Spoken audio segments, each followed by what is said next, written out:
vocês podem me chamar de Mourão. Acho que o meu nome tá como Marcelo Higínio lá, mas vocês podem me chamar de Mourão. Meu áudio tá chegando bem para vocês aí? Sim. Uhum. Sim? Maravilha.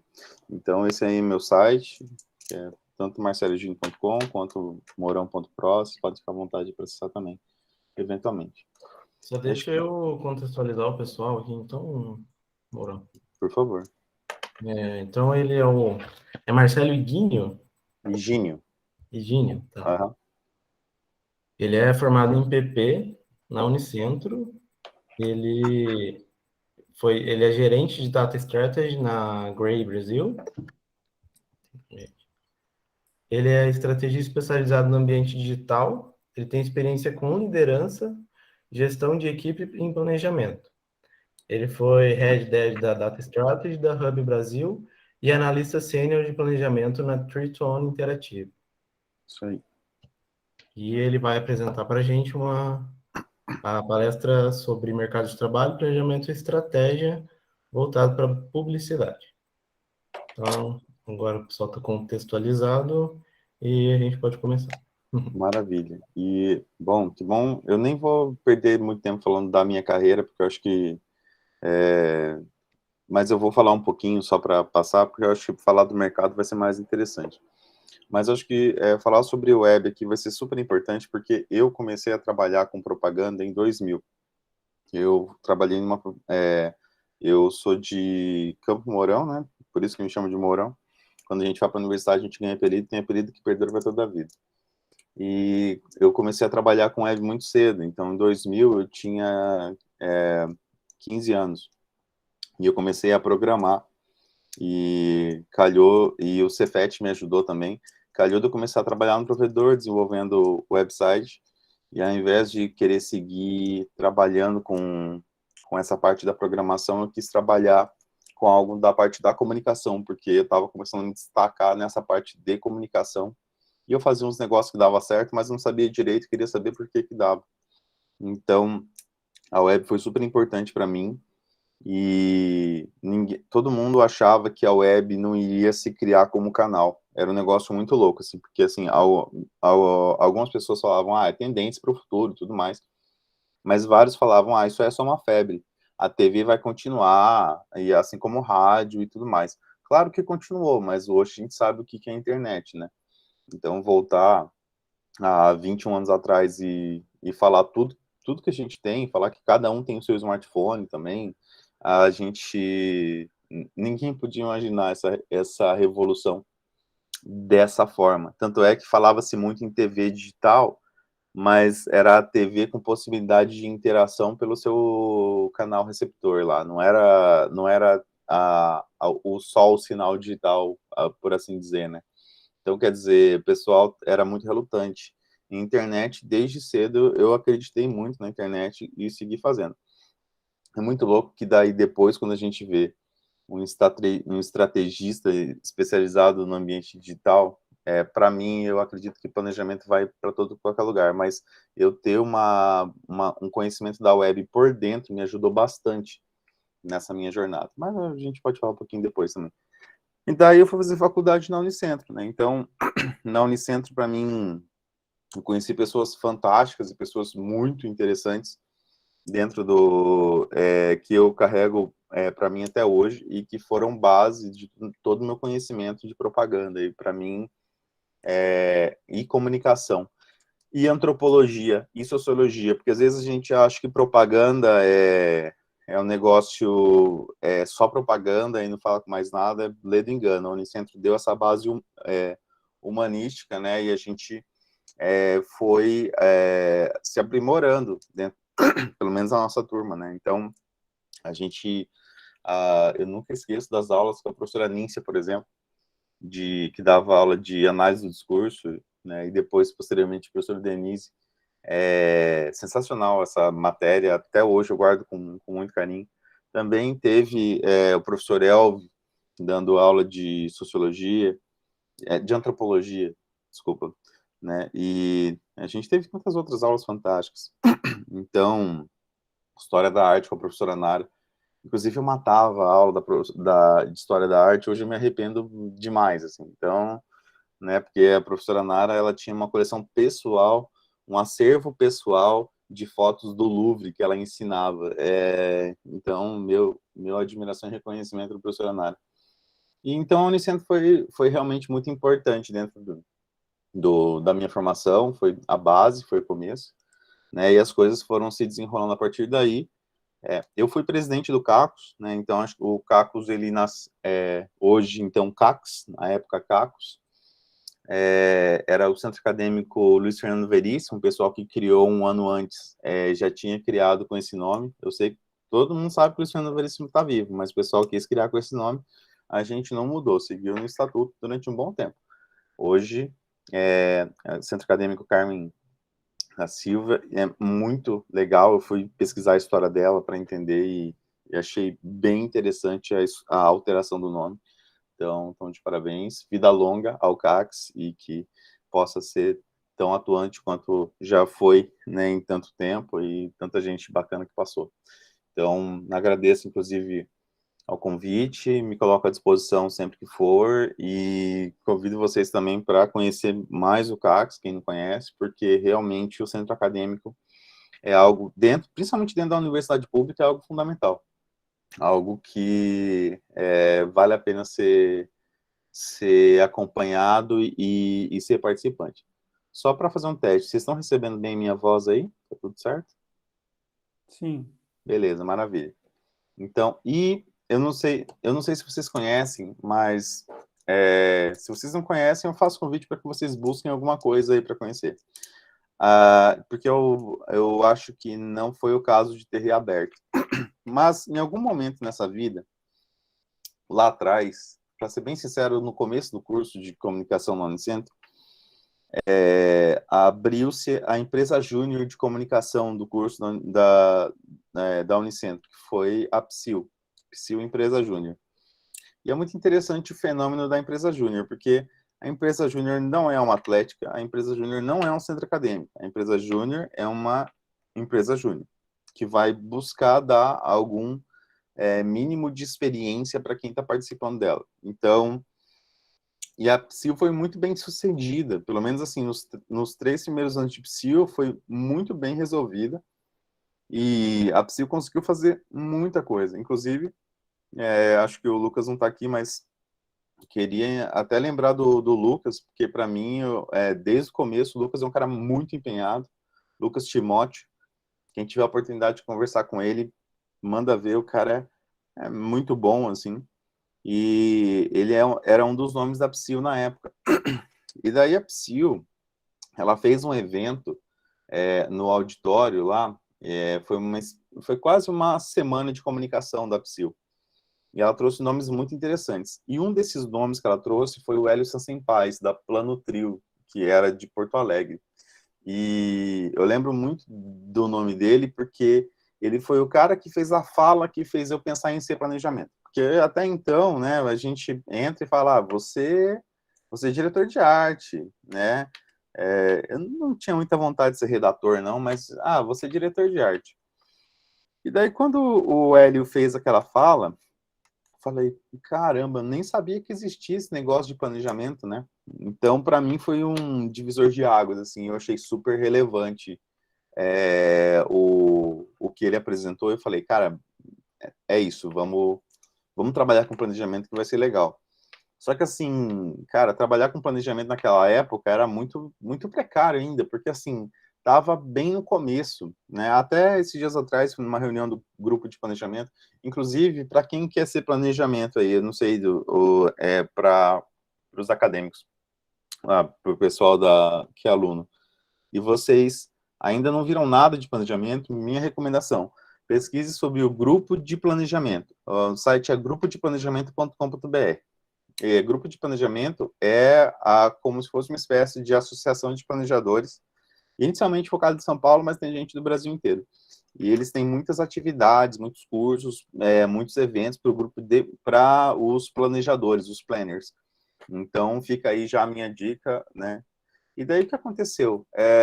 Eu vi o cara falando e falei, pô, quero ser isso daí. Então, assim, levou muito tempo, desde daquele dia em 2004, até quando eu fui ser planner de fato em 2010, foram 6 anos, e que eu tive que fazer uma escolha bem radical, por assim dizer, né? Mas para me colocar dentro desse mercado.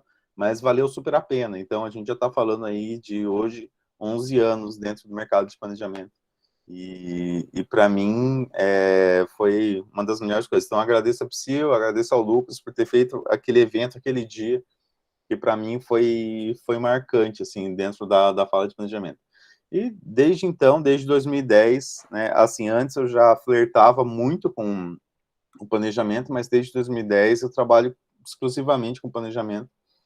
E é um trabalho que me deixa encantado, eu adoro trabalhar com planejamento, e é uma opção que eu fiz e uma opção que eu sustento até os dias de hoje. Então, assim, eu não sei se vocês estão ambientados com a profissão, com a função de planejamento, mas basicamente a gente conta o porquê das coisas, né? A gente conta, às vezes o cliente chega para a gente e fala assim, eu quero fazer um site, e é isso. Daí a gente pergunta, por que você quer fazer um site? Daí ele fala, eu quero fazer um site porque eu preciso aumentar minhas vendas. E daí você fala, bom, beleza, então o objetivo é aumentar as vendas, o objetivo não é fazer um site. E às vezes o cliente não sabe exatamente definir o que é objetivo, né, definir propósito, definir a verdade da marca. Ele chega para você com um briefing, você tem que pegar esse briefing, tem que fazer um debriefing, tem que dissecar cada um dos pontos ali, e a partir disso você vai gerando, né, então, um plano maior. Então, às vezes, o objetivo é aumentar a presença dentro do consumidor, é conquistar share dentro da categoria. Então, você pode ter N objetivos dentro da situação. E, para mim, o planejamento, acho que eu não lembro exatamente quem que falou essa frase, mas alguém falou, e eu vou colocar aqui, sem a fonte mesmo, depois a gente pode pesquisar, mas a verdade vende, né? Então, assim, acho que e vende para bom, vende para ruim, né? Porque no final das contas, se você faz propaganda e vende uma verdade que as pessoas vão descobrir que de repente pode não ser tão boa, beleza. Mas o importante, assim, a verdade, ela engaja, a verdade, ela arrebata as pessoas, principalmente nos dias de hoje, né? E daí, assim, quando a gente fala nesse ponto, é muito interessante porque o planejamento busca a verdade da marca.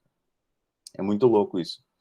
E, às vezes, a verdade da marca pode ser uma verdade que pode não ser tão boa, assim. Mas, no final das contas, a verdade da marca, ela fala muito sobre o propósito da marca.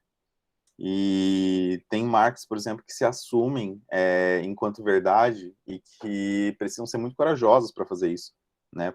E ao longo do tempo a gente foi vendo. Então, por exemplo, tem marcas, eu nunca esqueço, o Rafa Barreto. Se vocês não conhecem o Rafa Barreto, por favor, quem vai trabalhar com planejamento tem que conhecer o Rafa Barreto.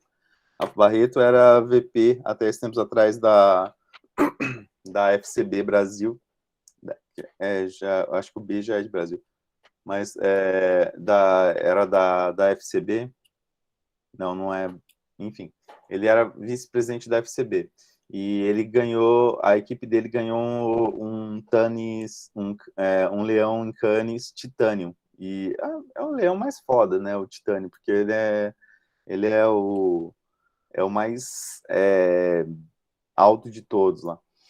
E ele ganhou com um case muito bacana. E quando eu fiz um curso com ele uma vez, ele falou que ele foi fazer uma campanha de Neutrox, uma concorrência, e daí ele foi atrás da verdade da marca, porque ele queria saber qual que era a verdade da marca.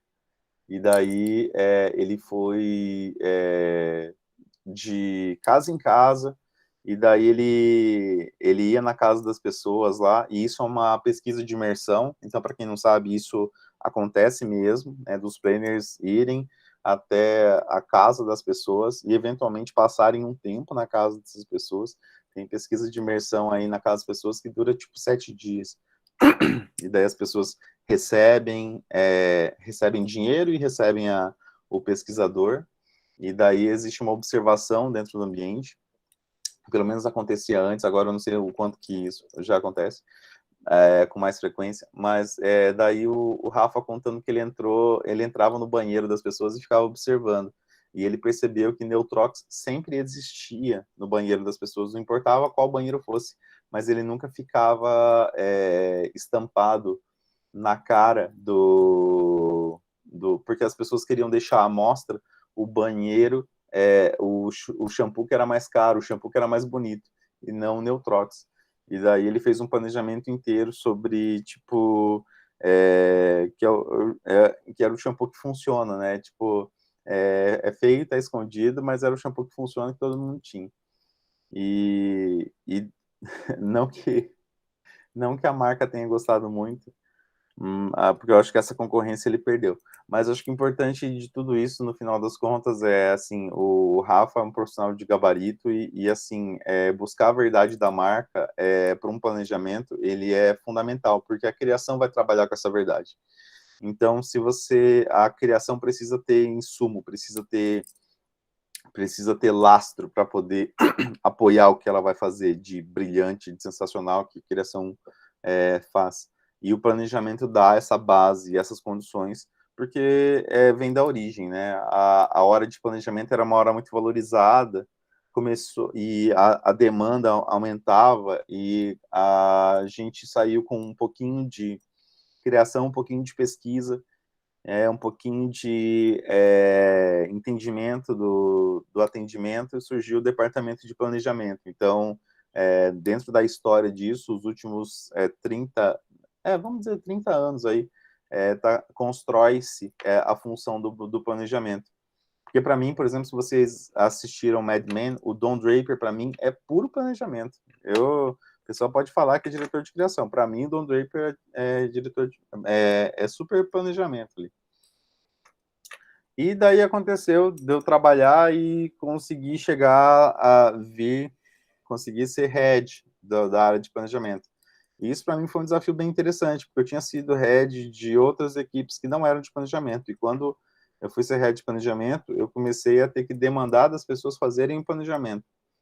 E isso para mim, eu comecei a ver o planejamento de uma outra forma, porque uma coisa é você fazer o planejamento, outra coisa é você brifar alguém para fazer um planejamento. Então, isso me deu a capacidade de interagir com a área de um jeito muito mais profundo, inclusive, assim. Então, eu trabalhei com profissionais sensacionais aí que ajudaram bastante nesse processo. Mas eu vou passar aqui rapidinho. Aí cheguei na Hub, e na Hub foi bem interessante, porque eu cheguei na Hub, na verdade eu queria morar fora, essa era a grande verdade. E daí eu fui para a Hub lá, porque era uma agência legal, mas eu queria fazer um pé de meia também, assim. Então, acho que não, né, foi um processo que eu entrei na Hub um pouco de lado, assim, não foi, a Hub era para viabilizar um plano que eu tinha. Só que daí, o que aconteceu? Vocês sabem que veio a pandemia e tudo mais, né? Então, isso foi adiado um pouco. Mas a Hub é uma agência muito legal, só que a agência é BTL. Eu nunca tinha trabalhado com BTL antes, então eu tinha trabalhado numa agência de redes sociais, que eu atendi Bradesco Seguros, atendi Walmart, atendi Docol, já tinha trabalhado anteriormente numa outra agência que a gente atendia Oi, a gente atendia umas marcas de empreendimentos também. E daí, quando eu fui trabalhar na Hub com BTL, para mim, de começo foi bem estranho, porque a gente fazia evento, né? Então, assim, por exemplo, eu fazia coisa para Abbott, fazia coisa para Adidas, fazia coisa para Unimed, então, Unimed Seguros, né? Seguros Unimed. Tinha algumas coisas bem interessantes ali dentro do que a gente fazia, e era muito evento. Então, assim, era evento dentro de shopping, evento de convenção, tinha e o BTL pegando firme, assim. Para mim foi um negócio super importante. Só que a agência também tinha um braço de promoção, mas como eu entrei contratado para trabalhar mais na parte de evento, a gente seguiu a vida. Aí quando chegou um dia lá que faltou o braço, e o pessoal veio me chamar e falou: Gil, você sabe, você manja de promoção? Eu falei, eu sei. Então, vem ajudar a gente aqui. E eu comecei na parte de promoção lá, despretensiosamente. Só que a vida fez o favor de eu saber muito de web e muito de programação e de manipulação de dados também. Então, a Hub me deu espaço para eu desenvolver a parte de dados na área de promoção. E a gente conseguiu desenvolver uma inteligência de dados enorme, enorme na parte de promoção. E a gente estava fazendo promoção para a Unilever, a gente está fazendo promoção para o Grupo Bimbo, a gente fez promoção para... Agora, me deu um branco aqui nas promoções. Ah, a gente... só para a Unilever, a gente deve ter feito umas 3 lá, acho que. E tinha muitas outras marcas que a gente... Royal Canin também. E tinha outras marcas que estavam sendo feitas as promoções. E daí, no final das contas, acho que é muito bacana todo esse universo de dados. Quando a gente... e a Hub me deu esse espaço e essa liberdade, e eu comecei a trabalhar muito mais firme com os dados. Até o momento em que ser planejamento já não era suficiente, a gente precisava abrir uma área de dados efetivamente. E o que eu falo para vocês aqui? Gente, essa parte de dados, para mim, quando eu estava no lugar de vocês, nessa cadeira, planejamento era o grande hype. Planejamento era o grande... era o que tinha de mais moderno. E hoje eu falo para vocês, o que tem de mais moderno nessa vida de propaganda é dados. E daí o que aconteceu? Eu fui convidado a gerenciar um departamento de dados dentro da Hub. E a gente eu contratei um estatístico lá para trabalhar comigo, o Diego, sensacional. Diego, se você estiver aí, saiba que foi uma grande contratação para o departamento, porque eu convidei o Diego para participar aqui. E assim, a gente foi aprendendo dia após dia com alguns dos desafios, mas muita coisa que eu já tinha passado antes em função do meu conhecimento com desenvolvimento. Então, para mim, a gente foi desenvolvendo uma camada de dados fantástica lá dentro da agência, e é aí que me levou a ser convidado a trabalhar aqui nesse lugar, na Grey. E a Grey, para mim, ela também é um salto na carreira muito interessante para mim, porque além de estar trabalhando com dados da forma mais interessante possível, né, porque não é só dados, é o data strategy como um todo, tem uma estrutura fantástica lá. Então, assim, tem muitas ferramentas de inteligência. A Grey é do grupo WPP, não sei se vocês sabem disso, mas a Grey já é uma rede global de agências. E quando eu digo global, é mesmo, assim, tem em tudo quanto é lugar do mundo. Cada dia eu sei de uma Grey nova no mundo, assim, porque tem as comunicações internas. E a WPP é um dos maiores grupos do mundo, talvez seja o maior. Então, e a experiência de trabalhar no WPP também é riquíssima, por assim dizer. E a WPP no Brasil tem uma empresa exclusiva para trabalhar com dados de mídia. Então, tem uma equipe enorme, com mais de 40 pessoas, só para trabalhar com essa parte de dados de mídia. Então, assim, quando eu falo para vocês que dados é a nova grande tendência, acreditem, assim, é de fato, sabe? Não é nada... Não, esse dia eu estava falando com uma profissional que é amiga minha, e ela deu a letra falando o seguinte, ela falou, cara, daqui 5 anos, o planner que trabalha só com planejamento já não vai mais se encaixar no mercado. A chance do planner que trabalha com dados hoje tomar a dianteira daqui 5 anos é enorme. E isso foi numa conversa bem despretensiosa, então fica aqui também o ponto para vocês. Então, para mim, a Grey, ela é sensacional dentro do processo, porque ela me trouxe uma experiência com dados como eu não tive, que foi muita gente preparada para poder entregar o fino para a gente dos dados, para a gente poder trabalhar. Mas acho que sobre o planejamento, eu não sei se o quanto de vocês têm interesse em seguir. Eu fiz um breve roteirinho aqui, se vocês quiserem printar a tela, vocês podem ficar à vontade, se quiserem copiar, se vocês também não quiserem fazer nada, também fiquem à vontade. Mas eu vou falar um pouquinho sobre o planejamento. que é o planejamento, né? Então, o planejamento é o que traz o propósito pro rolê. O planejamento vai falar, ó, precisa por causa disso. E daí, assim, Morão, mas o que precisa de planejamento? Quando você tem uma campanha de 10 mil, que tem, tá? Quando você vai trabalhar no cliente, tem campanha que vai, não, a gente tem 10 mil para investir nessa campanha. Você fala, tá bom. Aí não precisa muito de planejamento, vai ter um canal só que vai poder fazer isso. 10 mil vai, tipo, dar um Instagram e um cartão de visita, e beleza, sabe? Aí é difícil trabalhar, mas assim, quando a gente tá dentro da agência, a gente faz a razão de ser, né? Então, vai atrás da marca, desenvolve o conceito e tudo mais. Agora, quando você está trabalhando numa campanha de 2 milhões de reais, aí o céu é o limite, entendeu? E assim, a mensagem vai ser ecoada por diversos canais e vai trabalhar para o legado da marca. E aquela campanha em si precisa ter o seu rendimento. Então, quer dizer, qual que é a razão de ser? Qual que é a razão de existir essa campanha? Por que a gente está fazendo isso? Para quem que a gente está fazendo isso? Quando que a gente está fazendo isso? Quais são os entraves? Quais são as facilidades? Então, quer dizer, o planejamento, ele talvez não tenha resposta para tudo, e provavelmente não tem, mas ele é quem media a situação e quem lidera para poder ter essas respostas e para que isso possa então vir empacotado de alguma forma, de um jeito super interessante, para que possa receber, né, um check, um ok, para a gente poder seguir para a parte do processo, porque no final das contas, o brief do cliente vem para a agência, fala, eu tenho isso aqui para investir e vocês, por favor, me digam como fazer isso. E daí a agência vai ter essa responsabilidade de falar, vamos investir desse jeito.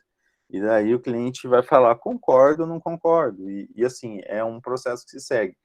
Então, é muito interessante que quando a gente está trabalhando com planejamento, gente, vocês estão me vendo? Vocês estão me ouvindo? Desculpa. Sim, tá tranquilo. Maravilha. Porque às vezes, de repente, caiu, eu tô aqui meia hora falando sozinho e então o rolê aqui é o seguinte, quando você está trabalhando com planejamento, tem uma responsabilidade muito grande de você poder entregar isso e que seja plausível e que seja comprável e que faça sentido, né? Então, porque é uma responsabilidade não só com a sua equipe, porque você, quando está com um planejamento desse jeito, assinando o planejamento, você está representando a sua equipe, mas também uma responsabilidade com o cliente, porque, querendo ou não, você está fazendo algo que é para dar resultado, né? E o resultado vai depender muito do objetivo, né? E também, por que não, uma responsabilidade com o consumidor, porque no final ou, né, se for uma campanha B2B, né, de qualquer forma, com o shopper ali da situação, de qualquer forma, existe uma responsabilidade muito grande do planejamento, e eu acho que isso é uma das coisas que mais me encanta dentro do planejamento, porque a gente pode fazer o nosso trabalho, e assim, a cada camada de responsabilidade que você assume e você comprova, é uma camada de confiança que se solidifica, e você vai tendo cada vez mais confiança no seu trabalho, e isso é muito bom, porque no começo você é muito questionado como planejamento, né, então é natural que as pessoas acabem eventualmente duvidando, mas a experiência vai comprovando. E para mim, o Leonardo da Vinci, ele fala uma frase que a simplicidade é o último grau de sofisticação. Essa é a frase dele. E, inclusive, o Leonardo da Vinci era um planner fantástico, né?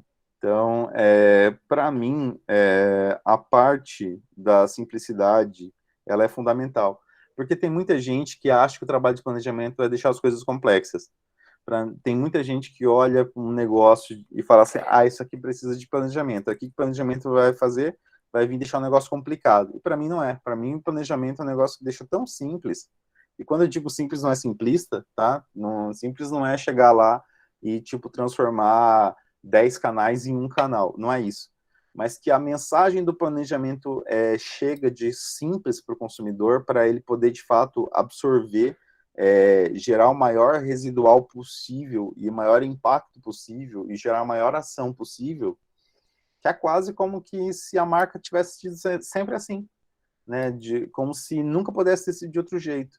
Então, para mim, o trabalho do planner é muito isso. E tem muita campanha que eu vejo na rua que eu falo, porra, cara, o planner dessa campanha arrasou, sabe? Tipo, porque você sabe quando a campanha tem planejamento. Você sente. Você vê um vídeo de 30 segundos, com 10 segundos você sabe que a campanha tem planejamento. Bom, foda, sabe? Então, para mim, o segredo está na simplicidade. E para você gerar simplicidade, você precisa trabalhar para um caralho. Ah, desculpa, eu não posso falar palavrão aqui, né?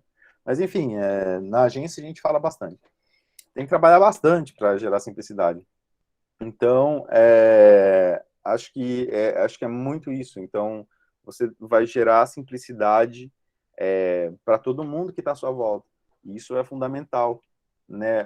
Por quê? Porque o briefing para a criação tem que ser simples. E não simples que ele tem que ser completo, mas a criação tem que entender. E para entender ele na correria do dia a dia tem que ser simples.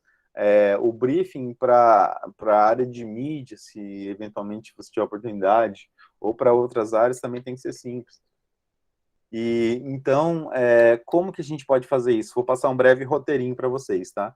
E a gente trabalha muito com imersão. Então, o primeiro passo é a imersão, porque a gente acaba fazendo um debriefing meio violento, né? Então, a imersão ela é fundamental. E nessa imersão a gente trabalha com clipping. Clipping a gente vai para fazer o desk research, né? A gente vai para o Google, a gente busca, e às vezes a gente começa do jeito mais tranquilo possível, assim, sabe? Então, sei lá, fazer uma campanha de escova de dente, eu vou saber como que a escova de dente funciona. Você pode surpreender, eventualmente, né, com algumas coisas que você descobre. Porque às vezes você acha que é muito óbvio que você sabe de tudo, e quando você vai para a imersão, você descobre que você não sabe tanto assim, né? Mas é a parte de clipping, daí a parte de inteligência. Hoje na agência, a gente trabalha com umas ferramentas lá que são bem densas, assim, e elas trazem dados de muitos lugares. Então, a parte de inteligência ela é fundamental, assim, porque a parte de inteligência não é você só chegar lá no Google, pesquisar 10 coisas e trazer como se fosse o negócio tipo, mais foda do mundo, assim. Tipo, a parte de inteligência tem que dosar, tem que embasar, tem que e às vezes buscar em dados que não são tão frequentes, assim, né? A parte quando a gente fala sobre pesquisa, às vezes a gente tem que encomendar a pesquisa. E essa pesquisa ela pode ser qualitativa ou quantitativa, mas saber encomendar a pesquisa também é uma skill muito importante de planejamento. Estudos que foram feitos, né? Então, por exemplo, às vezes tem estudo da Kantar, tem estudo do... Como que é o nome? Tem estudo da Kantar, tem estudo do Ibope, tem estudo da Nielsen, tem estudo do... Tem diversos estudos aí que pode ter também, é super importante.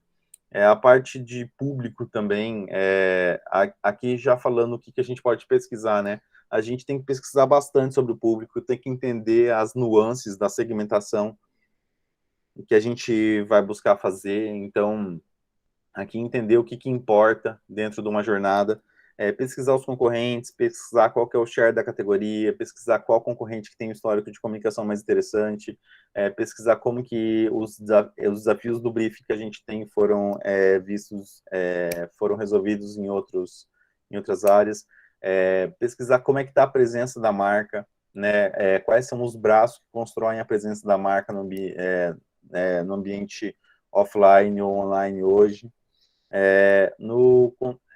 pesquisar contexto social e político é importante também, né? Porque, por exemplo, às vezes você vai utilizar um termo dentro da sua campanha que vai cair aonde você não quer. Se você não faz uma pesquisa de contexto, você está fadado a jogar um negócio no ar e ele ir para o lugar onde você não quer que vá. Então, essa pesquisa é super importante também, porque nos dias de hoje, as pessoas fazem muitas sinapses, muitas conexões com coisas que às vezes não era o caso. Só que o mal entendido vira o proposital, então tem que estar precavido, né? Tendências de comunicação também, não só de comunicação, como de comportamento. E daí tem uma ferramenta bacana chamada Trend Watching, não sei se vocês conhecem, mas é uma ferramenta muito interessante que fala sobre tendências, e eu acho que é uma das melhores hoje, assim, que traz um compilado de tendências que é muito prático, muito fácil de você trabalhar, e eles têm alguns relatórios gratuitos lá, então fica, fica ligado para quem é planner aí, dá uma olhada com carinho lá, né? E para mim também, dentro desse roteiro, a gente falou sobre imersão, mas é muito interessante os takeouts. O que é o takeout? Takeout é depois que você faz uma imersão desse tamanho, aí você está com uma mesa cheia de coisa. Takeout é o que pisca. Pô, piscou, pega porque é takeout, assim, sabe? Então, por exemplo, vamos supor, se você fez vai fazer um planejamento sobre escova de dente, e daí, tipo, dentro da tua imersão, você descobriu que as cerdas passam no meio dos dentes. Porra, legal. Mas, cara, isso aí não é takeout, tá ligado? Porque isso não gera relevância dentro das descobertas, assim. Mas você descobriu dentro da sua pesquisa que as pessoas precisam escovar os dentes em torno de 4 vezes por dia.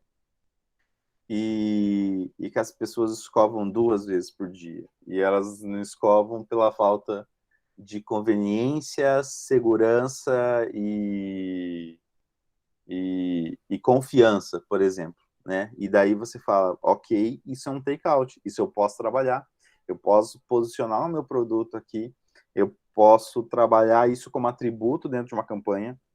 Então, no final das contas, isso é um take-out interessante da minha busca. Então, é algo que eu estou resumindo, é algo que eu estou destacando, é algo que eu estou trazendo para frente, e é algo que vai reunir alguma verdade ali para eu poder trabalhar para frente. Então, trabalhar sem take-outs é meio que trabalhar cegamente, assim, porque você olha para muita coisa ao mesmo tempo, mas não olha para nada também. E no final das contas você tem que escolher, né? Você, enquanto planner, está olhando para a mesa de imersão cheia de coisa, tem que puxar, e os takeouts são importantes.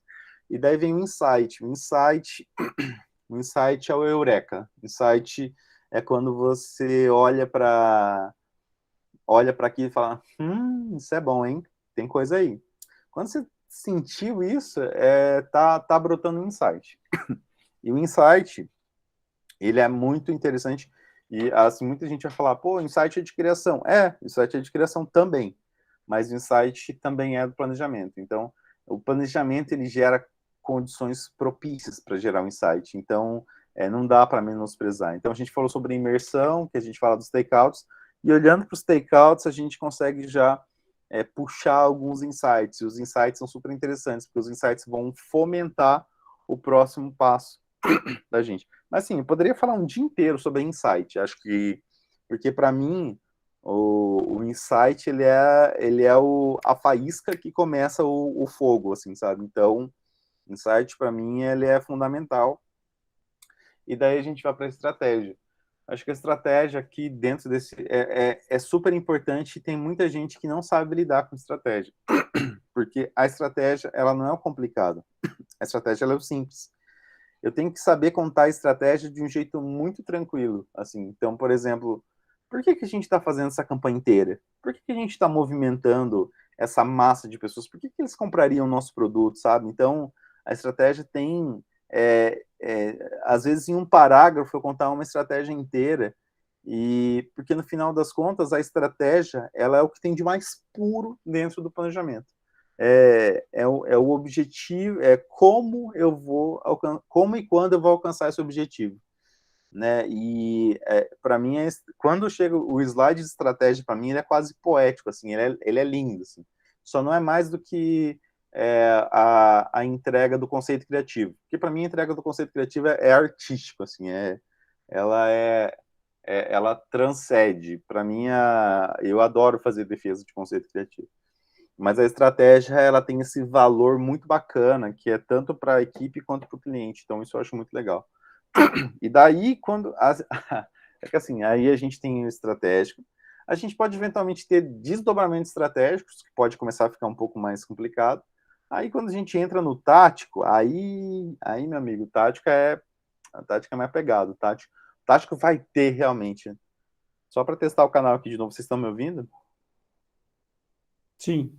Sim, maravilha. Então, mais uma meia hora que eu falei e vocês escutaram, fico feliz. Aí aqui, o tático já é mais complicado, o tático ele já vem com mais coisa para fazer. E, por exemplo, vamos pensar, eu estou com uma estratégia aqui de escova de dente, e daí no tático eu já tenho que falar sobre plano de mídia, escolha de canais, segmentação, já tenho que ver quais concorrentes que eu vou monitorar durante esse processo, quais canais de redes sociais que eu vou atuar, já também tenho que ver material de ponto de venda, quais do redes de varejo que eu vou ativar aqui para fazer a promoção do ponto de venda, né, dentro desse processo, porque tem que ter negociação e tem que ter logística. Então, quer dizer, o tático, a mensagem lá começa muito bonita, eu vou falar sobre conceito criativo, eu vou falar sobre, né, toda uma defesa fantástica, vou mostrar os meus takeouts, meus insights, tudo mais. Só que daí quando chega no tático, eu falo assim, beleza, como que eu vou executar isso? Como que eu vou medir o resultado disso? E quando que a gente vai fazer isso? E quanto que vai custar essa brincadeira? Então, o tático começa a ter tudo isso, né? E daí a gente vai para a parte de integração entre as áreas, que é muito importante. O planejamento não trabalha sozinho. É incrível isso, inclusive. E a gente tem que fazer essa integração muito bem, porque, assim, cada área está no seu rolê. Quando você vai envolver a área no planejamento, a área não trabalha só para o planejamento na agência, a área está fazendo todas as suas tarefas do always on aí na vida. Ou para outros clientes também, quando a área não é focada em um único cliente. Então, tem que tomar muito cuidado aqui e tem que aproveitar muito bem esse tempo, porque senão você vai ter que acabar dando conta de fazer o que a área não fez. E quando você não brifa direito, não pede direito, ou quando você usa mal o tempo, essa integração acaba sendo deficitária. E aqui vai trabalhar muito criação, mídia junto, muito mesmo, assim, sabe? Produção também. Aí vai ter, se tiver promoção, vai ter promoção aqui também, que vai trabalhar junto. E promoção é uma treta. Eu tive experiências com promoção assim, que a gente teve que mudar regulamento 2 dias antes da promoção entrar no ar. A gente teve que fazer a gente mandou todos os materiais para o ponto de venda e o cara do varejo não botou. O cara, porque tipo, tinha outras prioridades, não botou. A gente passou assim, tipo, uma semana com a promoção no ar e o cara do varejo não tava com as peças lá. Aí a gente teve que, tipo, ir atrás. Então, assim, tem muita coisa para resolver. Não, isso a Globo não mostra, né? E brainstorm, acho que aqui falar para vocês é super importante. Assim, por que a gente precisa de bons brainstorms? Se a gente for entender que storm é tempestade, então vamos entender que a criação precisa fazer chover aqui nesse negócio, né? E às vezes a criação vai fazer um brainstorm com céu limpo, porque não tem um planejamento. Acho que o planejamento tem que participar sim dos brainstorms, porque planejamento traz toda a condensação necessária e a condição de descarga elétrica para a criação poder fazer o negócio chover e relampear lá. Então, planejamento tem que participar de brainstorm e tem que estar muito bem informado. Não adianta também o planejamento entrar vendido e tapado no brainstorm. Tem que fazer acontecer aqui. E daí eu acho super interessante a forma de participar de brainstorm de planejamento, que é sempre fornecendo condições para colaborar. Então, tem muito planejamento que, quando ele entra no brainstorm, ele acha que ele é a estrela. Não é, tá ligado? A gente dá condições dos outros brilhar. Tem uma equipe de criação que está trabalhando ali, a gente precisa dar condições para a equipe brilhar aqui, porque vai ser onde vai, às vezes, não necessariamente é aqui, mas na maior parte das vezes porque o propósito de ser, mas a Big Idea surgir aqui. E quando a gente fala sobre Big Idea, né, a gente trabalha com ideias que vão acontecendo na paralela, mas às vezes tem uma ideia que vai puxar esse plano para frente, assim. E isso pode, às vezes, tanto vir enquanto conceito criativo mesmo, e eu trabalho muito com a dinâmica de conceito criativo, mas às vezes vai vir a Big Idea puxando aqui o negócio com força, E tem cliente que gosta disso, gosta desse estardalhaço de uma ideia que seja engajadora e que empurre o plano para frente, e a criação vai trabalhar bastante aqui. Mas, de qualquer forma, o trabalho de todo mundo fica muito melhor quando o planejamento trabalha bem, porque sabe para onde tem que ir, sabe o que tem que fazer, sabe quando que tem que fazer. Então, planejamento tem essa importância de liderança. Não à toa, vários CEOs de agência vêm do planejamento. Então, isso não é à toa, tá? Existe uma razão de ser. E briefing do planejamento tem que saber escrever briefing. Briefing tem que... o cara não pode ir trabalhar com planejamento sem saber escrever briefing. Então, existe toda uma dinâmica para escrever briefing. O cara não pode passar 1 hora do dia lendo briefing. Ele não pode, sabe? Por quê? Porque 1 hora do dia é 1/8 do dia dele. Ele tem coisa pra caramba para fazer, tipo, no dia dele. Então, o cara tem que bater o briefing, tem que ter dúvida, porque dúvida faz parte do processo, e ele tem que voltar. Então, quer dizer, o teu briefing tem que ser o suficiente para provocar ele, para que ele possa começar a entender o processo, possa tirar as dúvidas dele. E não significa que o briefing tem que ser incompleto, não é isso. Mas é porque dentro desse processo do briefing, se você for lá e fizer um briefing de 50 páginas, o profissional da criação não vai ler 50 páginas de briefing. Não vai ler, sabe? Então, assim, quando o briefing já tem 10 páginas, já é muita coisa, inclusive. Então, o briefing costuma ser algo bem resumido, bem executivo, bem resolvido, né? E já tem alguns direcionamentos. Porque acho que está aqui para frente, inclusive, a frase. Não era o próximo slide, mas vai ter, eu vou chegar lá. Limites. A gente tem que entender os limites. Tem uma hora que o planejamento entrega o bastão. Então, o planejamento não pode fazer tudo sozinho. E tem planejamento que acha que pode, mas não pode. Então, assim, qual que é o meu limite? Eu vou até um certo limite. Eu vou chegar com a criação e o meu limite vai ficar aqui. Eu tenho que estabelecer com a criação qual que é o meu limite. E o limite é negociável. O que não pode deixar eu achei que era aqui, mas era mais para frente. Ou eu achei que era aqui, mas tinha que ser mais para trás. Tem a integração entre as áreas precisa respeitar esses limites. Por quê? Porque se você entrega aqui, mas a criação está mais para frente, vai existir um gap. Esse gap vai aparecer na campanha. Esse gap vai aparecer para o cliente. Esse gap vai aparecer em vários lugares. E como que eu posso, por exemplo, limite? Às vezes, por exemplo, a criação precisava de uma ideia de conceito criativo para eles poderem seguir. Às vezes a criação ela não vai fazer o conceito criativo. E, cara, isso já é uma treta enorme para resolver. Porque se, por exemplo, se a criação não vai trabalhar o conceito, está esperando o planejamento não entrega, você já tem um gap enorme da campanha. E essa campanha vai ficar horrível. A gente pode ter certeza, nem preciso olhar para saber.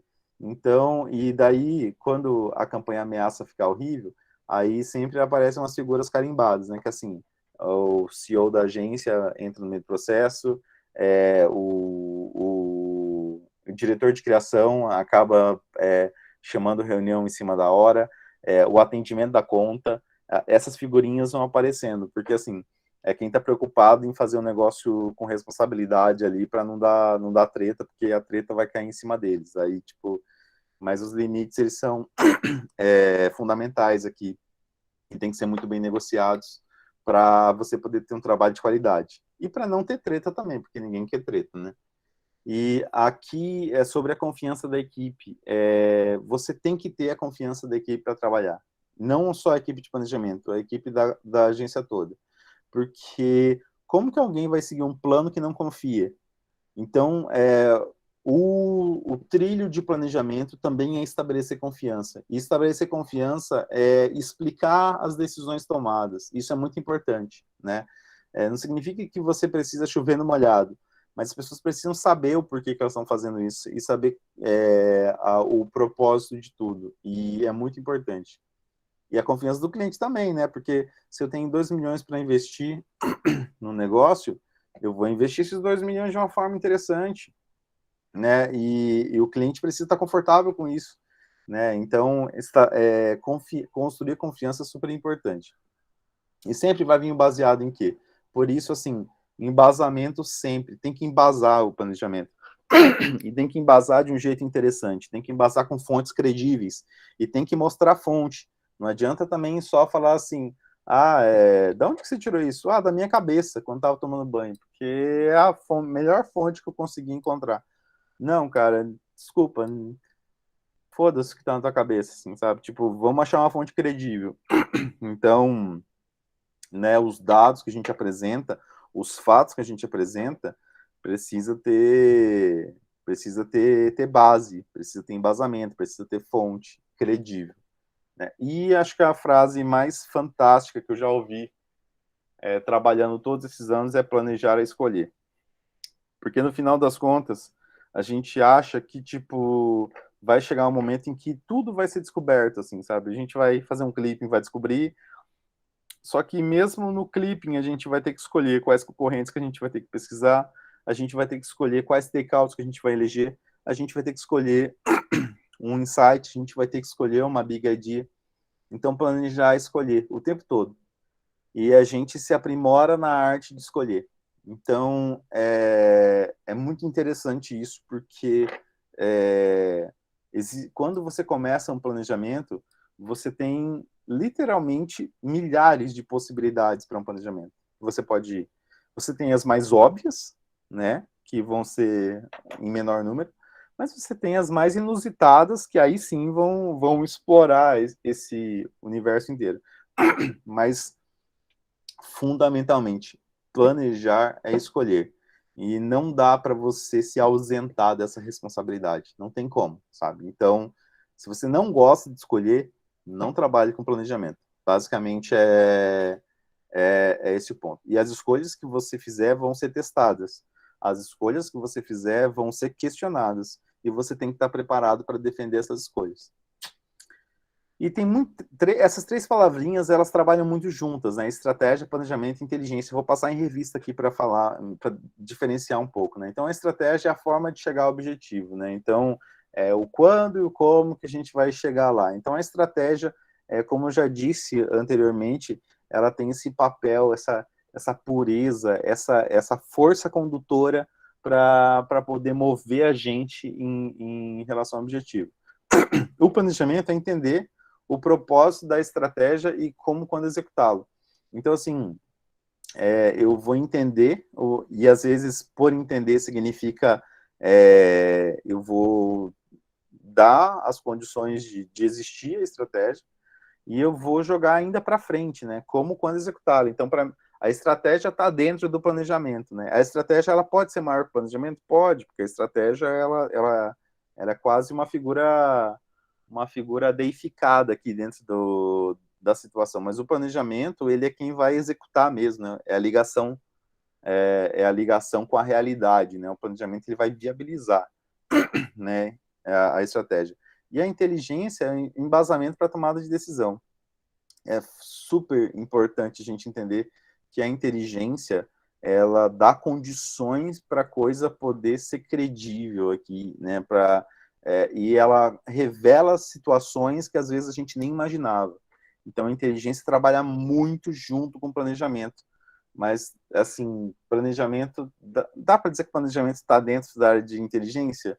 Dá. Dá para dizer que planejamento é inteligência? Aí eu acho que não.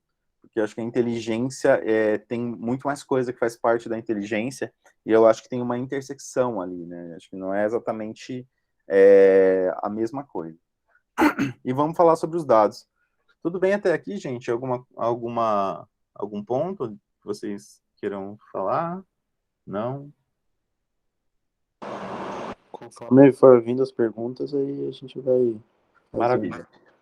Então, vamos para a parte de dados. Vou ser bem breve aqui, tá? Mas acho que dados tem um pouco dessa vibe, né? Então, vamos pegar todos os dados do universo. E, cara, na boa, se pudesse pegar, pegaria mesmo. Acho que 10 anos atrás, teve um chefe meu que falava assim, não é porque eu posso medir tudo que eu vou medir tudo. Hoje eu já discordo um pouco dele. Se eu puder medir tudo, vou medir tudo sim. Depois eu vejo o que eu faço. Claro que só não comprometer o orçamento da situação, né? E também fazer uma análise que comporte a estrutura, mas sim, os dados são super importantes. E, cara, não só pegar os dados, mas mostrar os dados da melhor forma, e vai ter cliente que vai gritar com toda certeza. E tem dados para um caralho, assim, tem dado em tudo quanto é coisa que você for ver, né? E sempre a gente fica nessa, né? Será que eu sigo os dados ou será que eu sigo os meus instintos? Isso daqui é um negócio que tem muito planejamento que vive esse dilema, porque, né, os dados mostram, ó, vai para a direita, mas você pensa, pô, mas na esquerda dá boa. Na esquerda dá muito boa. Será que talvez eu devesse ir para lá, né? E acho que essa aqui é fantástica, né? Se você não pode ter dados ruins se você não tiver nenhum dado. Então, teve até esses tempos atrás, teve um planejamento que a gente foi fazer, e daí, faz muito tempo isso, e daí o cliente queria ver os dados de uma campanha que foi feita anteriormente lá numa dessas agências que eu trabalhei. E daí, quando a gente foi ver, o profissional da época que tinha que ter ligado os dados lá para poder fazer a mensuração, não ligou os dados. E daí a gente tinha que apresentar os dados que, tipo, a gente não tinha. E, nossa, foi um Deus nos acuda, porque, tipo, não tinha histórico para fazer a decisão da situação. Então, quer dizer, daí foi para tudo dar-se um jeito, né? Naquela situação. Mas era muito isso, assim.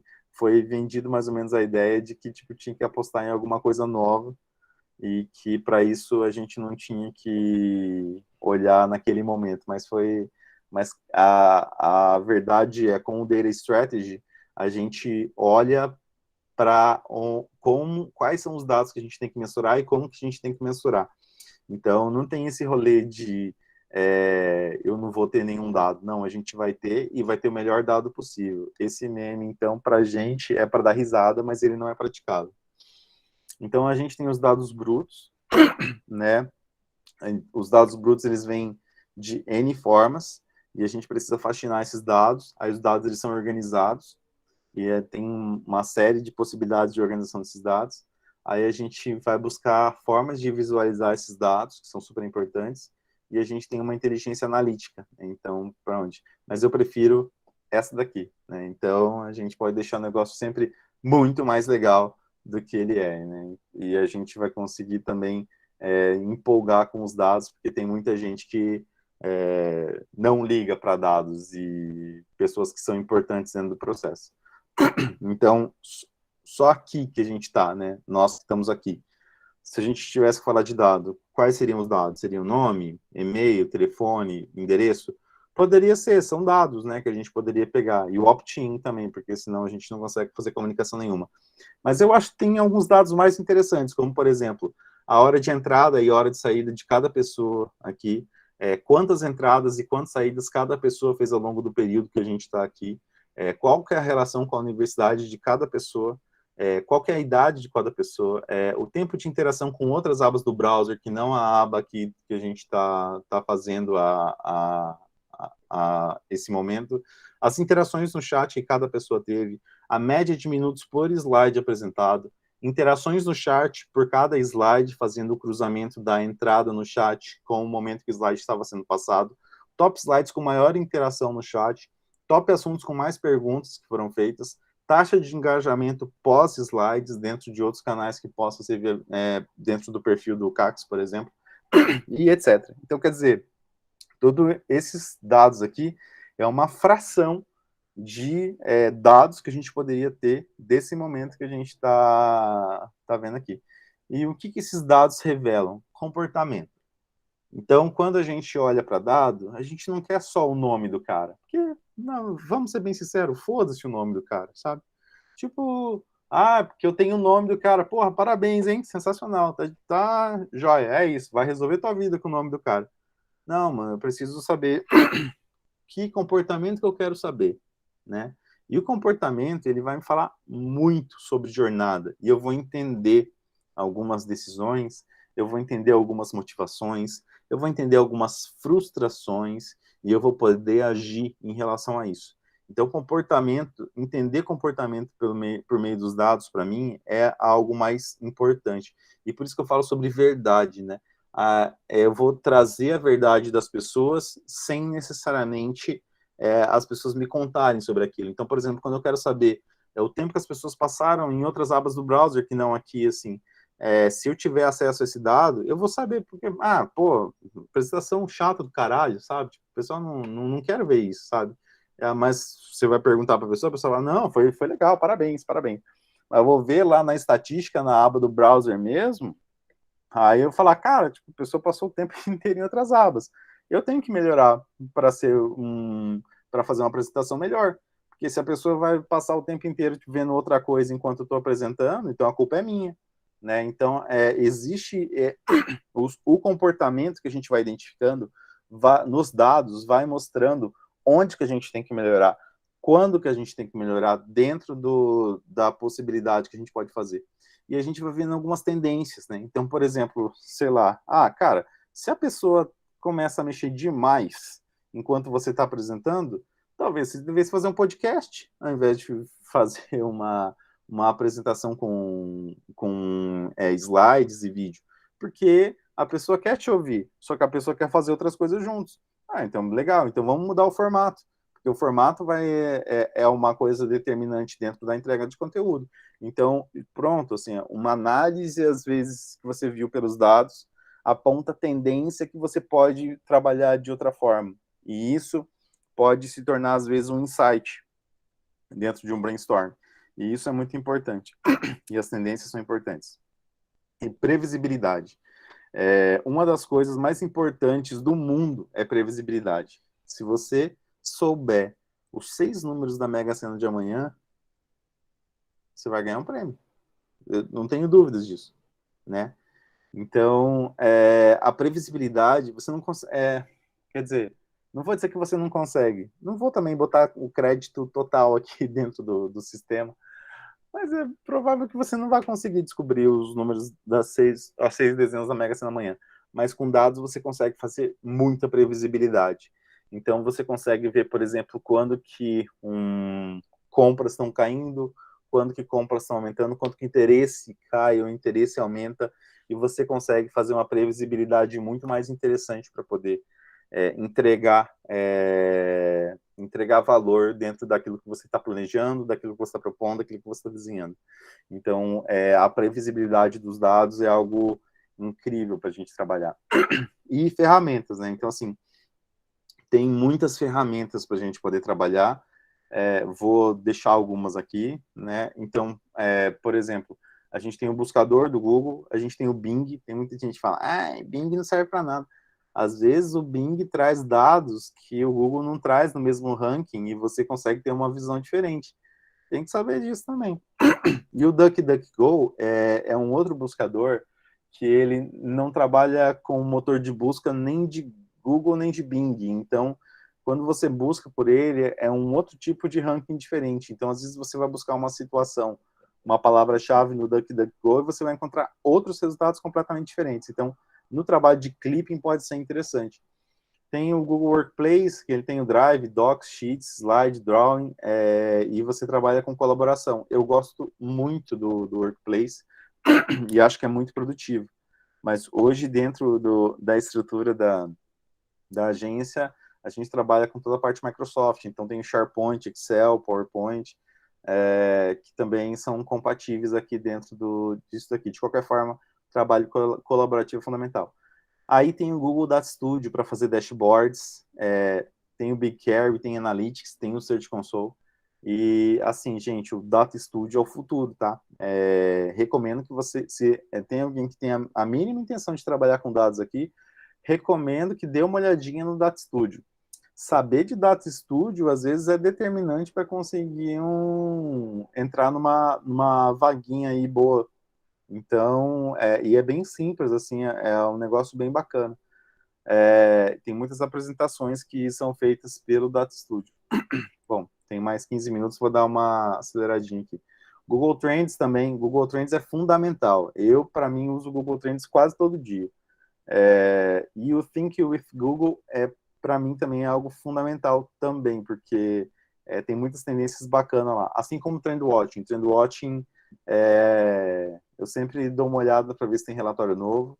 Answer the Public é um jeito diferente de mostrar tendências que você busca uma palavra-chave, ele mostra todas as correlações para a gente entender alguns comportamentos. O Answer the Public é muito bom também.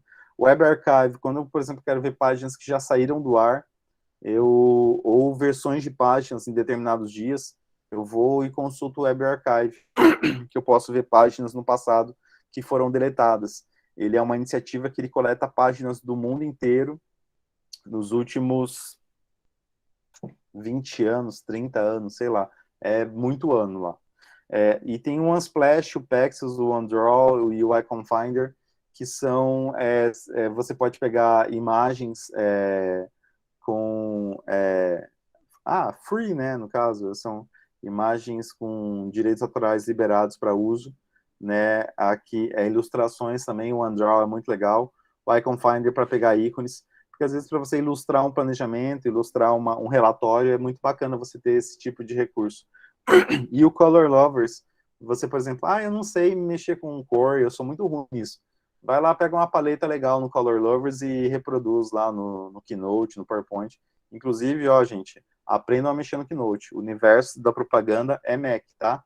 Então, tem que aprender a mexer no Keynote, senão vai ficar para trás. Também sobre fontes, né? Censo, IBGE, é super legal aprender a mexer lá para pegar as informações do censo e saber cruzar essas informações. O Amplify, que é o novo nome do Social Bakers, também muito legal. Aqui já são as ferramentas pagas, né? Para poder fazer social listening. A parte tem as ferramentas da Nielsen, da Ibope, da Kantar também. Se não tiver acesso à ferramenta, poder acesso aos estudos é muito importante também, porque eventualmente eles publicam estudos e o acesso aos estudos já garante como fonte, é muito interessante. E a parte de social media, né? Twitter, Instagram, Facebook, a gente poder usar a parte do search dele e poder ver quantas hashtags, por exemplo, tem uma determinada, tem um número de menções, ou ver se o termo tá subindo ou está descendo, isso é muito importante. E tem uma iniciativa chamada Data Lake, né? O Data Lake, que é o lago de dados, cada vez mais as empresas estão aderindo a isso. Então, esses dados todos que eu falei antes, por exemplo, eles são colocados num repositório, e esse repositório tem uma interação interessante ali, distribuindo para todo mundo que precisar. É uma forma também de guardar os dados. Por quê? Porque tem esse negocinho aqui. Estudem sobre a LGPD. LGPD dá cada multa salgada, que é uma beleza. Então, quer dizer, não pode ter vazamento de dados, os dados têm que ser tratados da forma adequada, tem que ser feito de jeito inteligente também, não pode sair fazendo o negócio do jeito que acha que tem que fazer. Então, LGPD é um negócio sério. Na Europa ele já existe há mais de 10 anos, mas o Brasil chegou agora, e chegou com força. Então, assim, ninguém foi punido até agora pelo LGPD, eu acho. Mas, assim, a hora que começar também, vai que vai. Então, tem que tomar cuidado com isso, que é a Lei Geral de Proteção de Dados. E o Data Strategy, que eu vou colocar de um jeito mais bonito, né?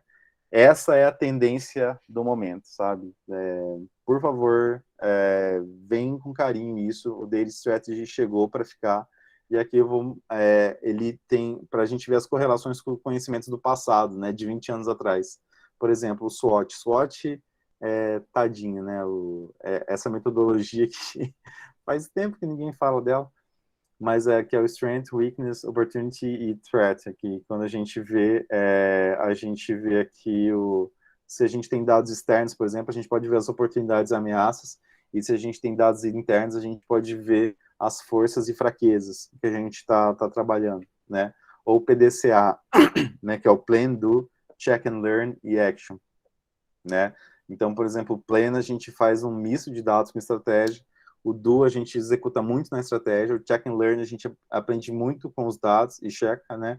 E o Action a gente corrige com estratégia. E a última parte aqui que eu vou deixar para vocês, que é a parte dos conselhos, né? Então, vou passar bem rapidinho. Fala inglês, não é opção, tem que falar. Hoje, 60% dos materiais que a gente tira da agência são em inglês. O resto, os outros 40% às vezes saem em inglês porque já está no ritmo. Então, inglês é fundamental, não tem mais esse negócio de mas é porque eu falo um pouco, porque eu só escrevo. Não, tem que, vamos aceitar que se você escolheu trabalhar com propaganda, trabalhar com planejamento, você escolheu falar inglês. Então, aproveita que está na faculdade e corre atrás.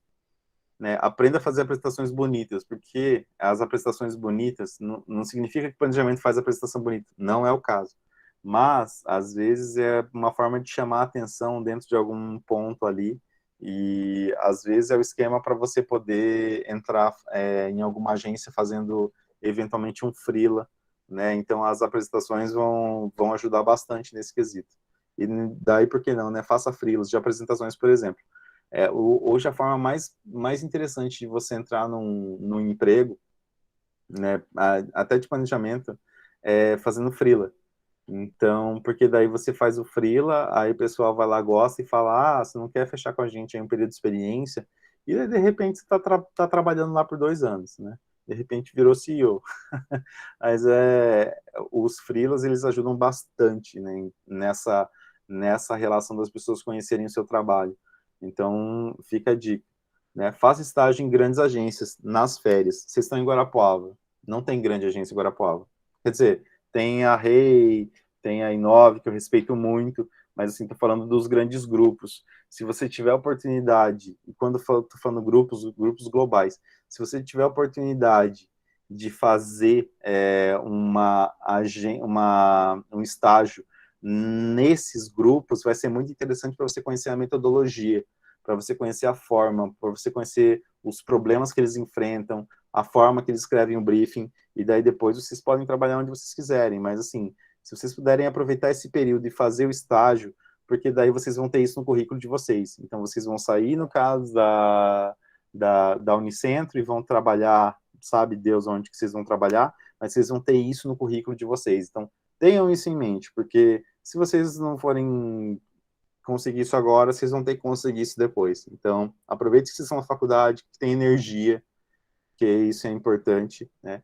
E daí, pega uma das férias, e ao invés de ir para a praia, de ir lá para Itajaí, Balneário Camboriú, vocês vão lá, vai para, faz um estágio em São Paulo, numa agência, e você, acredite, vai ser importante. E faça cursos que te deem vontade, porque esses cursos, às vezes, vão revelar sinapses bem interessantes com a parte de planejamento, e vocês vão acabar fazendo coisas impressionantes. Mas também façam cursos que são necessários. Por exemplo, briefing criativo, metodologia de planejamento, cool hunting, até próprio curso de dados também vai ser super relevante. Aprenda Excel e Google Sheets. Vocês nunca vão se arrepender de fazer isso, porque o quanto a vida melhora quando você sabe isso é fundamental. E aprenda uma linguagem de programação, de preferência JavaScript ou Python, né? Acho que é fundamental. Quando você aprende uma linguagem de programação, o jeito como você começa a olhar para as coisas do digital muda, porque você entende um pouco do algoritmo. Então, fica aqui a minha dica também. JavaScript é a mais fácil, então seria um jeito muito interessante de entrar.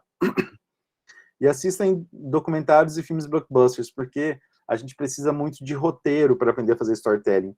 E, cara, o mundo de planejamento e dados é super storytelling, porque você precisa contar isso para as pessoas, e contar de um jeito fácil, de um jeito simples.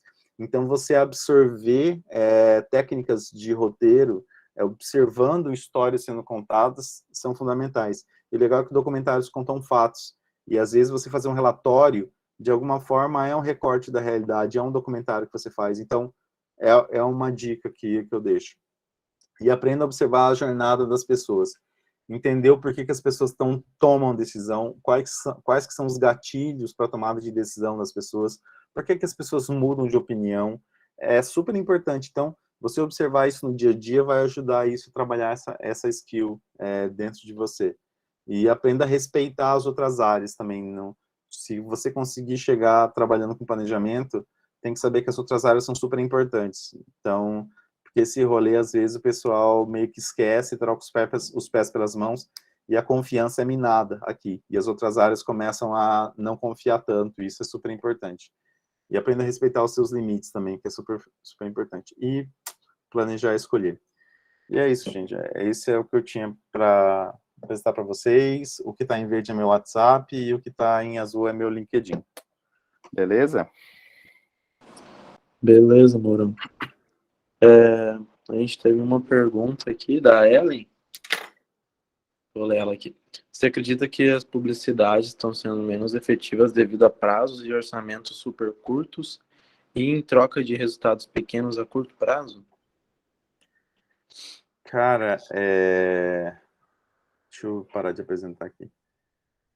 Eu acredito que a publicidade ela está cada dia mais dinâmica e que o prazo está cada vez mais nocivo e que, no final das contas, a gente tem um problema sério de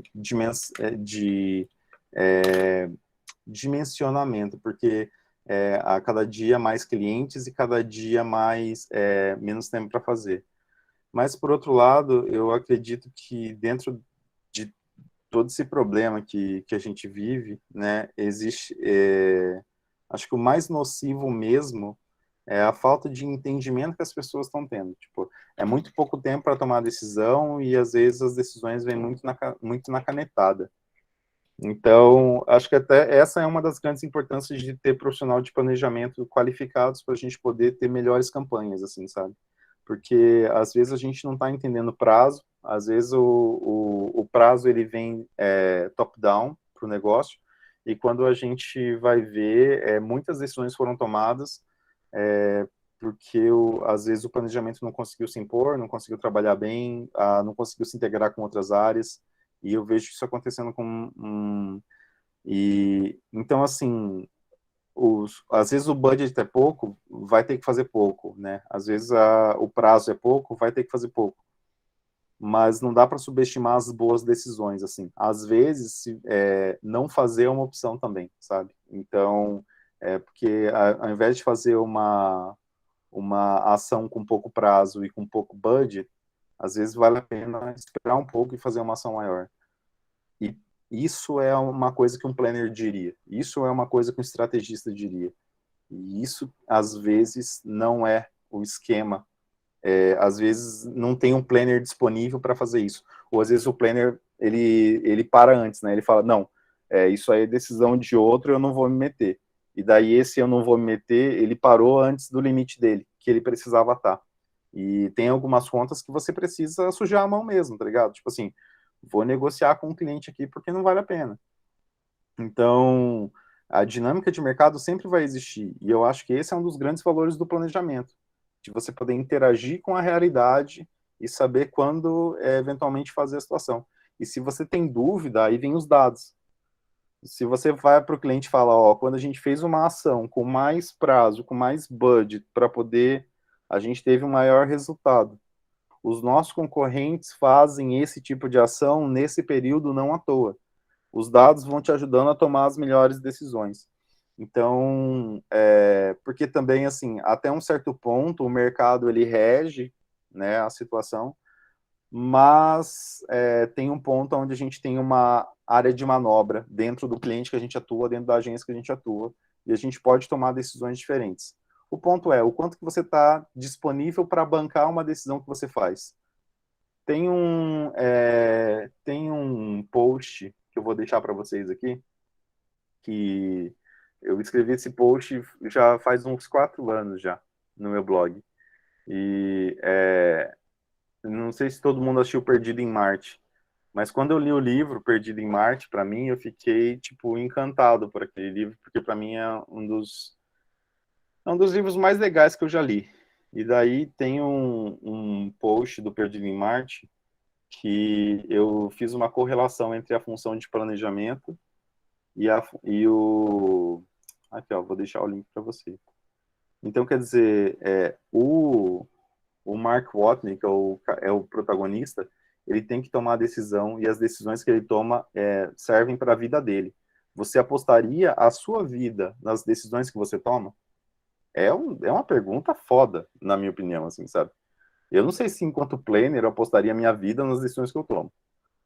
Mas é um negócio para pensar, porque, tipo, tem vidas de marca, tem muita gente que depende das decisões que você toma. Então, são decisões super importantes. E às vezes a gente não quer tomar e a gente vai indo na onda do mercado. E o mercado vai levando a gente para onde a gente quiser. Então, eu acho que existe uma culpa do mercado, sim, mas existe uma contrapartida que a gente pode dar. Não sei se eu respondi a pergunta.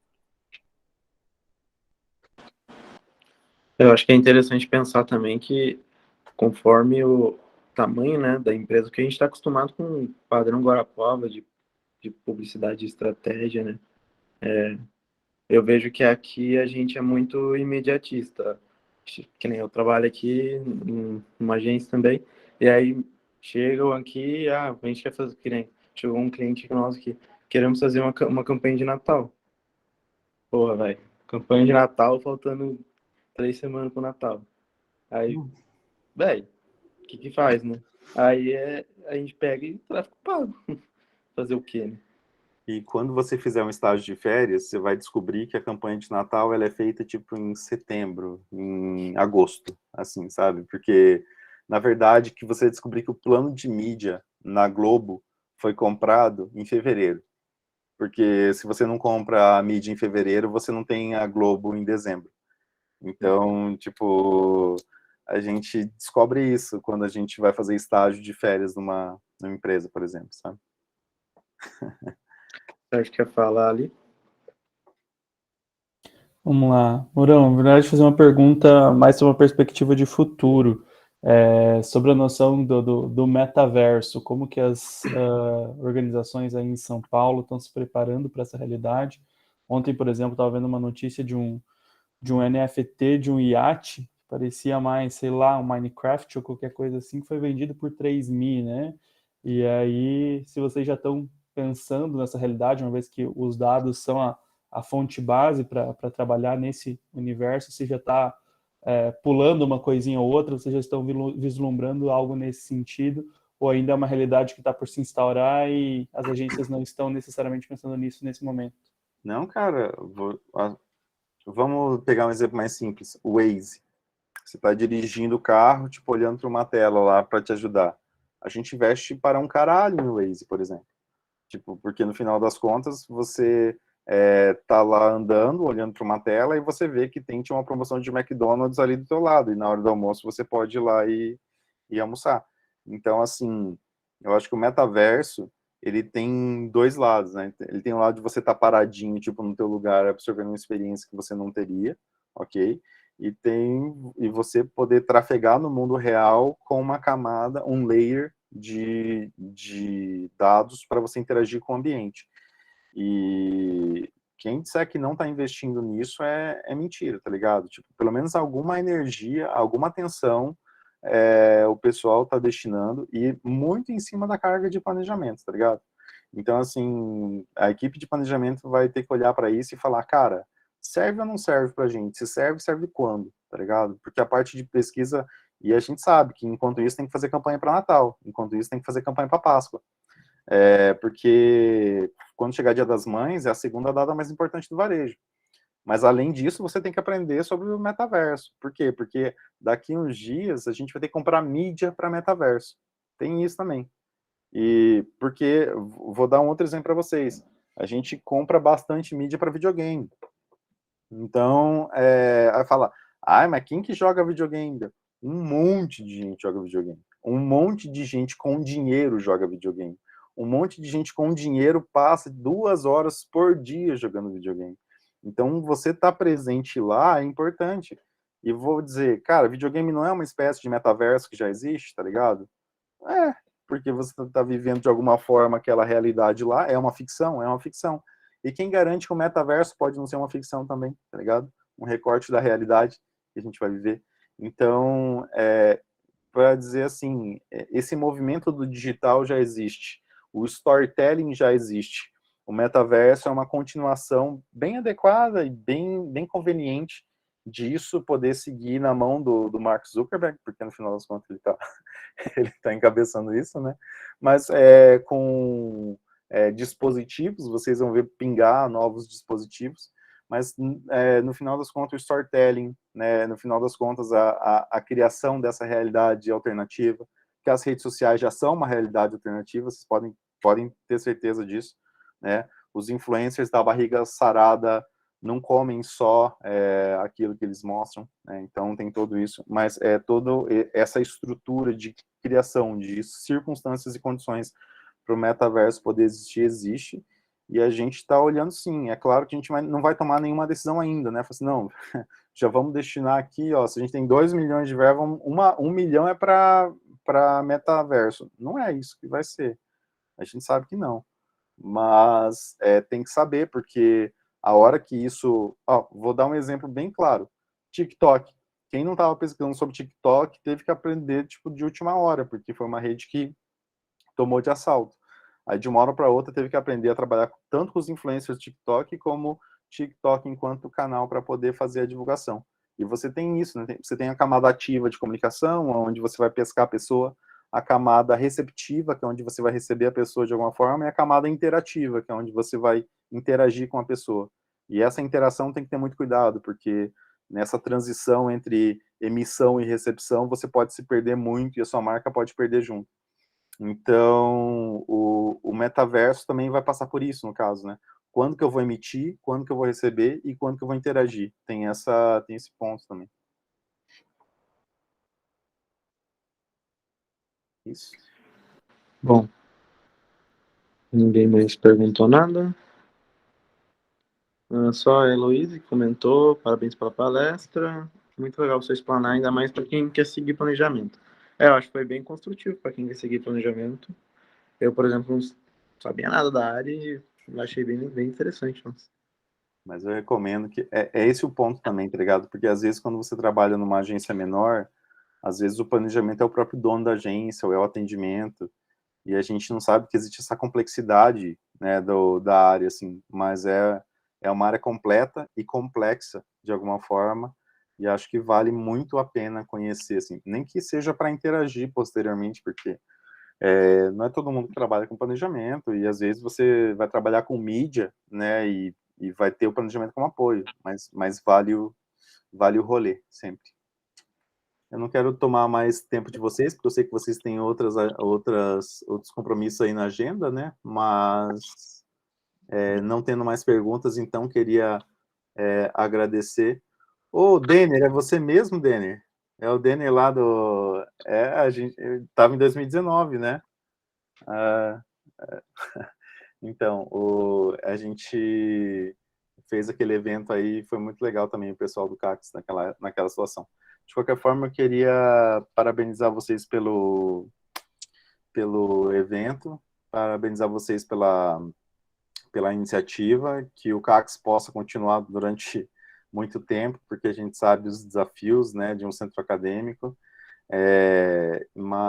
e assim, colocar à disposição aí, quem quiser trocar uma ideia, eventualmente chama. Não sou de responder muito rápido, mas quando eu respondo com carinho, tá bom? Isso aí, beleza. A gente agradece a oportunidade também, Mourão. Lembrando que a gente tem agora uma palestra às 10h15. Vou mandar o link aqui. Uma mesa redonda, na verdade. Vai contar com o Steve Pereira, a Ivor Pergoraro e o Renan Colombo. Então vai ser Cara, bem interessante. o Steve Pereira, ele foi meu calouro quando eu estava estudando ainda. E é muito legal o caminho que ele trilhou aí. Ele foi um profissional de mídia sensacional e agora ele tá empreendendo, então vale a pena. A Evelyn também professora, né? Desde quando eu estava aí no Unicentro, então muito bacana esse rolê. E tá aqui o meu WhatsApp e meu LinkedIn. É só jogar no navegador o link que ele abre lá, tá bom, gente? Isso aí, a gente espera vocês, então, 10h15 na mesa redonda. E obrigado de novo, Mourão. Valeu. Obrigado por aceitar pelo convite e foi muito legal. Achei muito interessante. E esperamos você na semana acadêmica, quem sabe? Lá na presencial. Chama? Vamos ver. Tá certo. Valeu, tamo junto. Valeu, Um abração, obrigado, gente. Até mais, tchau. Tchau.